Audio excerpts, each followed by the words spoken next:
I reported recently on Elon Musk tweeting that lithium iron phosphate batteries are the future of the automotive industry.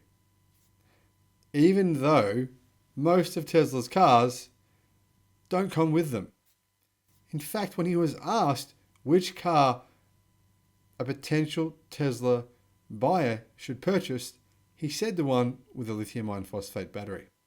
Now Tesla has said it's going to shift to lithium iron phosphate battery chemistry globally in all of its smaller standard range vehicles. And this, I believe, is a literal game changer. Hello, my friends. Welcome to the Electric Viking. My name is Sam Evans. Thanks for tuning into the channel. If you want to know a bit about me, I'll put a link in the description below. Give you a bit of my backstory. Basically, I have two boys. Jack is 8, Cal is 5, and they both love racing BMX. And I'm from Melbourne, Australia.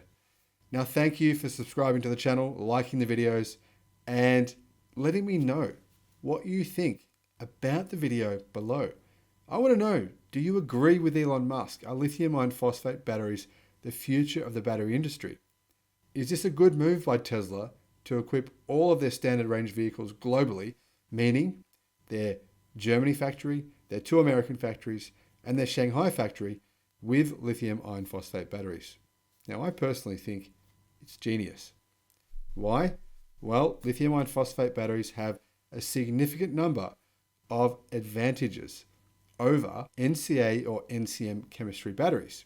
I'll get to those in just a second. Now, announced as part of its record third quarter earnings report, this means that all entry-level Tesla Model 3 and Model Y electric vehicles will be equipped with LFP battery cells. Now, this battery chemistry is traditionally much cheaper. It's also safer, but the cells are less energy dense, which means they offer a shorter range. However, it has just been reported by Chinese media, and I've made a video about this. You should check that video out because it is important, that Tesla has ordered 10 gigawatt hours of lithium iron phosphate batteries from BYD. Now, BYD's lithium iron phosphate batteries have about a 15% higher energy density than CATL's batteries. Therefore, theoretically, Tesla's new standard range batteries, new standard range cars, if fitted with BYD blade batteries, would have around about 15% more range. In addition to that, like I said, the blade battery or lithium iron phosphate batteries are extremely safe. There's been no fires reported with these vehicles. And the range is actually a lot longer than you think, because you can literally charge a lithium iron phosphate battery to 100% constantly over and over and over. And you get maybe 2, in some cases 3 times more charging cycles out of a lithium iron phosphate battery than you do an NCM or NCA chemistry battery. So that means the life of the battery is 2 to 3 times greater than an NCA or NCM chemistry battery. That's huge. In addition to that, as I already mentioned, lithium iron phosphate batteries are much cheaper. In fact, they're around about half the price of comparable NCA and NCM chemistry batteries, meaning Tesla will pay way less money for these battery packs than what they do from their standard current battery packs that they get from Panasonic, or that they manufacture themselves with their new 4680 cell chemistry. Now, LFP batteries are seen as best suited to standard range cars, heavy commercial vehicles, and energy storage systems, simply because they don't have as much energy density as other batteries, ternary batteries, NCA and NCM. Now, there are other chemistries, by the way, but I'm just giving you the main 2. They're the main ones, so we'll just focus on those. Now, at the moment, Tesla's GIga Shanghai is the only factory plant that fits these LFP batteries to Model 3 and Model Y vehicles bound for China, Europe, and the Asia Pacific region, including Australia and New Zealand. Tesla's other Model 3 standard range production plant in the US predominantly uses some form of nickel-based batteries, either nickel, manganese, and cobalt, or nickel, cobalt, and aluminium. Now, this move to LFP batteries is partly a way for Tesla to increase margins on its vehicles, as the batteries use a cheaper battery chemistry, but it's also a way for them to have less recalls, have less fixes needed, give customers a battery that lasts longer, and give customers a cheaper price. Since Tesla has fit the standard range vehicles with these lithium iron phosphate batteries packs, they have significantly reduced prices in quite a number of markets around the world. In fact, in Australia, prices have reduced by around about 15%, which is massive for people who can't afford an expensive vehicle. Beyond this, batteries, LFP batteries, are also very attractive to Tesla, as the chemistry doesn't rely on minerals such as nickel and cobalt, which are more expensive. They have dubious supply chains sometimes. Sometimes the supply chains are difficult to make sure you get enough of those minerals. And obviously, iron. Well, iron is one of the most abundant elements on Earth. So there's no trouble getting enough iron.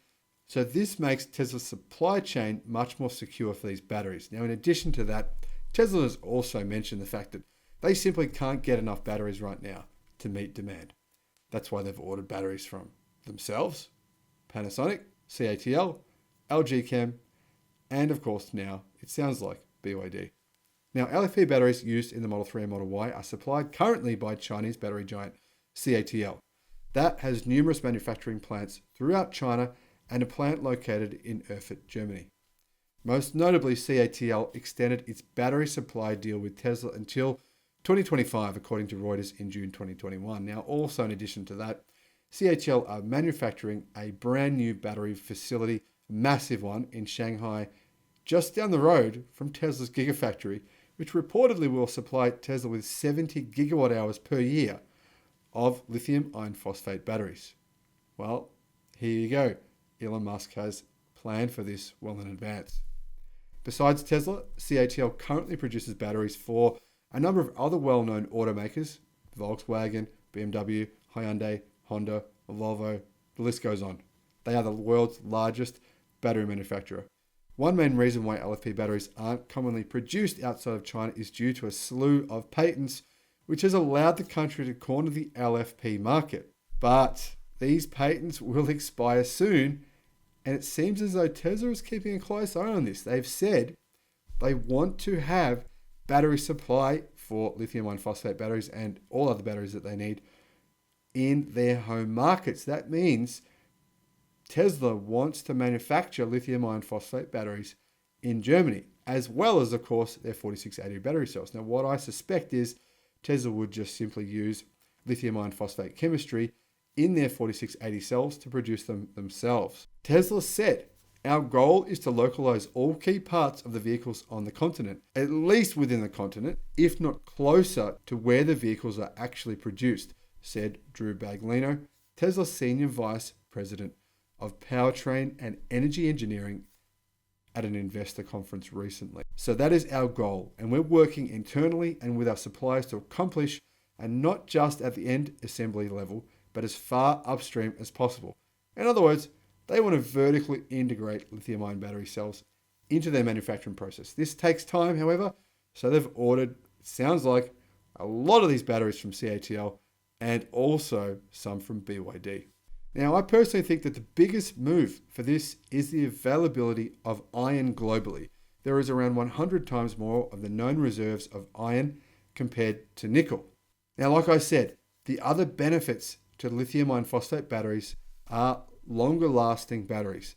They're less likely to overheat, and the ability to stay at 100% state of charge versus the other battery chemistries, which you're not meant to charge above 80%. So if you think about it, right, if you buy a different vehicle without lithium iron phosphate batteries, and you're not meant to charge the battery above 80%, then you need to really reduce the range of that vehicle by 20% to give it a real world range figure, if you want to compare it to a comparable lithium iron phosphate battery driven car. Now, what is the downside? Well, apparently the downside is slightly poorer cold weather performance and added weight for the same amount of range. Now, in addition to that, you can actually drain LFP batteries, drain down the battery, use more of the capacity compared to nickel-based batteries as well. And this means that LFP batteries should provide far more usable range than official range estimates would imply. Now, can you get Tesla's long-range model with LFP batteries right now? No, you cannot. Now, the reason for this is because of the lower energy density of current generation LFP batteries, they can't fit them in the long range version. Like I said though, BYD's batteries have a higher energy density. In addition to that, the market is currently working on significantly improving the energy density of lithium iron phosphate batteries, and it appears as though those improvements are just around the corner. Thanks for watching the video. Thanks for supporting the channel. I really appreciate it, and I hope you have an awesome day. I'll see you on the next one. Bye-bye.